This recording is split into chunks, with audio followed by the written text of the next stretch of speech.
Guys, আজকে আপনাদেরকে একটা জিনিস দেখাবো বলে ভিডিওটা করা। সেটা হচ্ছে, আমি সবসময় বলি যে বাজারে বাইকের জন্য অন্তত সস্তা জিনিস কেনা কিন্তু উচিত না একদমই। সো আমি কিন্তু কিছুদিন আগে বলতে অনেক দিন হয়ে গেছে, একটা ট্রাইপড কিনছিলাম। সো ট্রাইপডটা ছিল হচ্ছে এইরকম, ট্রাইপড না মানে মোবাইল হোল্ডার। সো এটা দেখেন ভেঙ্গে এই হচ্ছে সর্বশেষ অবস্থা। মানে এইখানে জিনিসটা কিন্তু ভালোই ছিল, আমি কিন্তু নিজেও এই মোবাইল হোল্ডারটা রিভিউ দিছি। এই মোবাইল হোল্ডারটা ভালো করে দেখে রাখেন ভাই, কেউ কিনবেন না এই ধরনের মোবাইল হোল্ডার। সো এই মোবাইল হোল্ডারটা কেনার আমার একটা মাত্র উদ্দেশ্য ছিল যে এখানে দেখেন একটা ইউএসবি পোর্ট আছে। সো এইটা থেকে কিন্তু ফোন চার্জ করা যায়। সো এই জন্য কিন্তু মূলত এটা কেনা ছিল।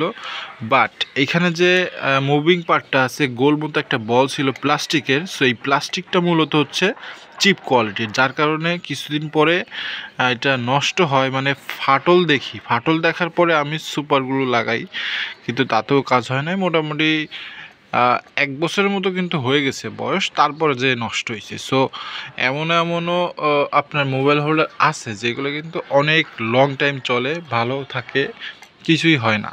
মেটালের বিশেষ করে যেগুলো, সেইগুলো কেনার ট্রাই করবেন। এই ধরনের প্লাস্টিকের জিনিস কিন্তু কেনা উচিত না। অ্যান্ড এইটা হচ্ছে বিপদটা তখন হতো যখন আমার এই মোবাইল হোল্ডারে যদি একটা মোবাইল আটকানো থাকতো, অ্যান্ড সেই অবস্থায় যদি আমি বাইক চালাইতে মোবাইলটা এখান থেকে পড়ে যাইতো, তাহলে কি হইতো সেটা আপনারাই ভালো বুঝতেছেন।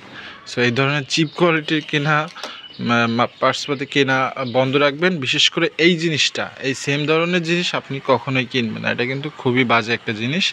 আমি কিনে ঠকছি, যার কারণে আপনাদের সাথে শেয়ার করলাম। আশা করি বাইক রিলেটেড ভিডিও পেতে সাথে থাকবেন। চ্যানেলটা সাবস্ক্রাইব করে না থাকলে অবশ্যই সাবস্ক্রাইব করে রাখেন। অ্যান্ড যারা ফেসবুক পেজ থেকে দেখছিলেন অবশ্যই পেজটাকে ফলো করে রাখবেন। দেখা হবে নেক্সট অন্য কোনো একটা ভিডিওতে। টিল দেন সবাই ভালো থাকবেন। খোদা হাফেজ।